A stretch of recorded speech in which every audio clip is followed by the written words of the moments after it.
Et salut tout le monde, ici on se retrouve pour une nouvelle vidéo où je vais faire ma 12e présentation de manga. Donc d'abord je voudrais remercier mes 135 abonnés.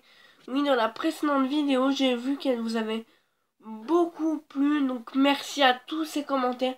Et j'espère que toutes les vidéos que je ferai, ouais, elles vous plaira. Donc oui, maintenant je me retrouve avec 135 abonnés parce qu'il y a quelqu'un qui s'est désabonné. Donc c'est pas grave, j'en suis sûre qu'il y aura quelqu'un de nouveau qui va s'abonner. Et je l'espère.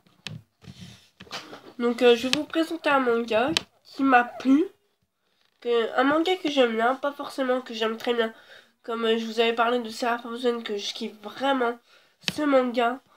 Donc je vais vous parler d'un manga un peu bizarre. C'est compliqué à comprendre l'histoire.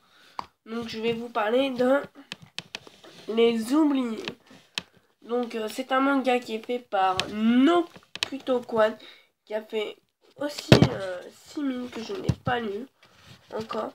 Donc c'est une série en 4 tomes qui est finie au Japon et qui est en France il y a encore 2 tomes. Donc j'ai lu les 2 premiers tomes. Les 2 tomes, ouais. Donc c'est par les éditions Komiku. Ouais, je sais pas comment dire, Komiku. Donc les dessins sont moyens. Franchement, je trouve qu'il y a mieux comme dessin. Donc par exemple, Seraph Frozen, les dessins c'était vraiment magnifique. Là, comme on peut voir, c'est pas de la perfection non plus. Donc maintenant, je vais vous lire le résumé.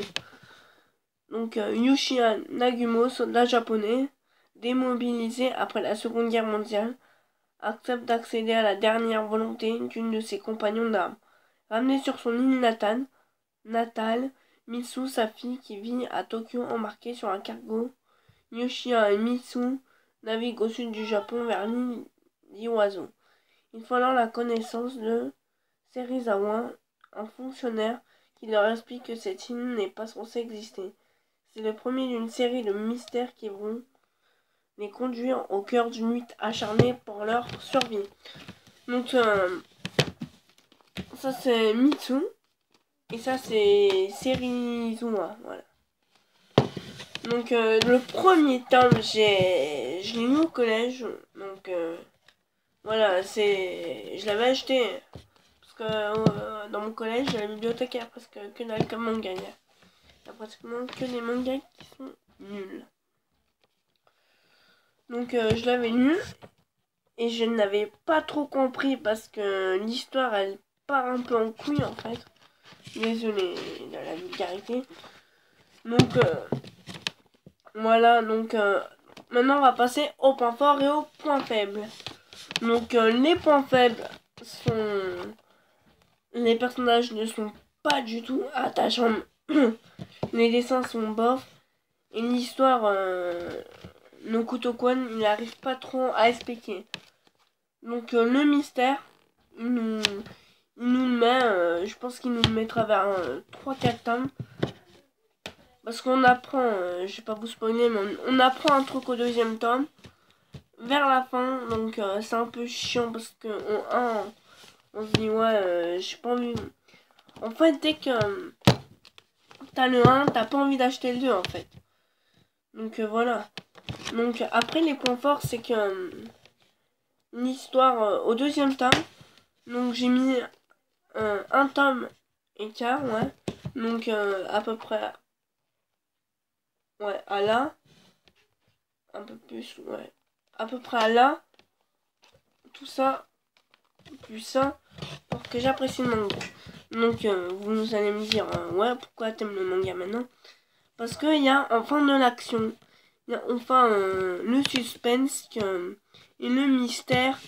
Parce que normalement, cette île ne devait pas exister. Donc ça nous met un suspense et un mystère. Donc j'espère que ça va continuer comme ça. Donc parce que en fait c'est comme j'avais parlé à un ami. C'est comme ça c'est le niveau normal.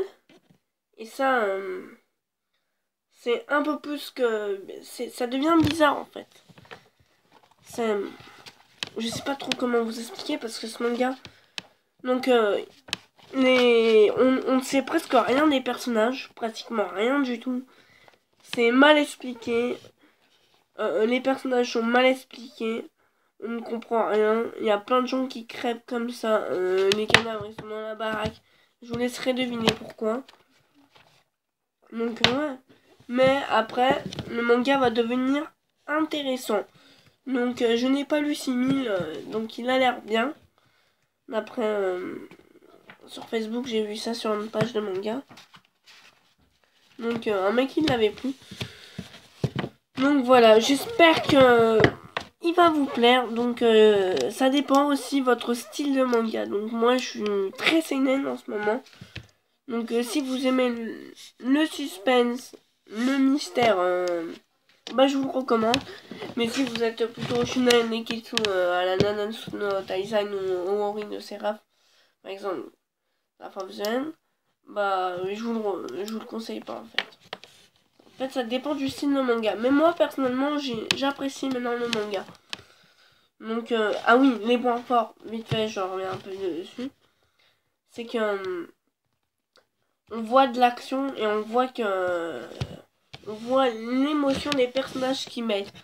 Au début, ils sont pas attachants, mais au bout de presque pratiquement 3/4 du manga, on voit que les personnages, ils ont peur, et ça c'est bien parce que ils nous mettent que les personnages, ils ont peur maintenant, qu'au début, ils s'en foutaient complètement.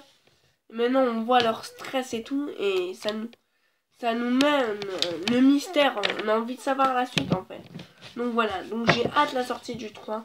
Donc je crois bien qu'il va sortir dans 3 mois. Ils mettent 3 mois pour sortir un manga, souvent. Donc sur ce, j'espère que cette vidéo vous aura plu. Donc si elle vous a plu, likez. Donc abonnez-vous, invitez vos amis à regarder cette vidéo s'ils ne connaissent pas les oubliés. Donc j'espère que je vous ai convaincu de l'acheter comme le précédent que j'avais fait tout à l'heure. Donc peut-être mercredi, je vous dis que je ferai pas de vidéo parce que j'ai 2 gros contrôles, il faut beaucoup que je révise. Donc voilà. Donc likez, abonnez-vous, partagez et on se retrouve pour une prochaine vidéo. Bye bye.